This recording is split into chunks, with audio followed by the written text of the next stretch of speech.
what I point out in the book is that Gentiles were all pagans. The word pagan doesn't have any negative connotations in this context. It's just the word that historians use to refer to people who, in the ancient world, were polytheists. They worshipped many gods. And so we're talking 93% of the empire here. So you have about 5 to 7% are Jews. Everybody else is a pagan. People worship lots of gods. Everybody worships lots of gods. Gods of every function, gods of every place. They're the state gods, the local gods, the family gods, your personal gods. You worship all these gods.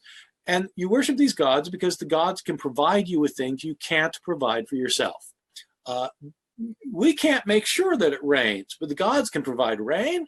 The gods can make sure that the crops grow. They can make sure the livestock multiply. They can make sure that the gods can heal you if you get sick. I mean, there are things gods can do we can't do.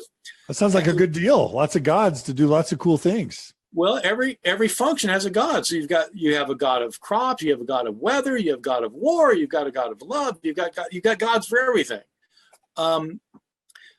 Pagans had been following these traditional religions, hundreds, thousands of religions in the Roman Empire. In your locality, people have been following these religions for centuries. I mean, millennia. These religions have been around.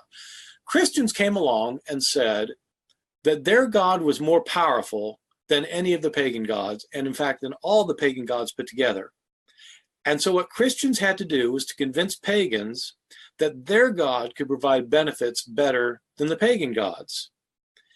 And the thing about Christianity, there were two things about Christianity that I argue made the difference. One is, unlike these other religions, Christians were monotheistic. Like the Jews, they maintained there's only one God. Unlike the Jews, they were evangelistic about it. The Christians wanted to convert people. Jews didn't care. I mean, Jews basically wanted to be left alone to be Jews. They didn't care if you were a Jew. They just wanted to be a Jew.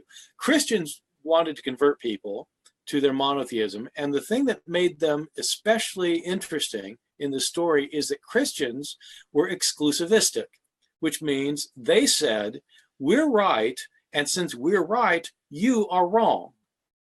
This was the only religion in the empire making that kind of exclusivistic claim. The other religions, whether you're worshiping Zeus or Apollo or Athena or Aphrodite or just your local god, your personal god, your family gods, none of them thought, since I'm worshiping these gods, you have to worship those gods too. Everybody was open to worshiping whichever gods you wanted to worship, except the Christians. So what happens is when Christians one by one convert somebody to believe that, oh, I do want to worship the Christian God. He's more powerful. That's the one. I'm going to give up my other gods. The Christians are taking people away from the pagan religions, and no other religion is doing that. So that as Christianity grows, the pagan religions all shrink. And this is the only religion doing it, so that the growth of Christianity, even if it happens just at kind of a slow pace, it's causing the destruction of the other religions. And you do that for 300 or 400 years, and you become the religion of the empire.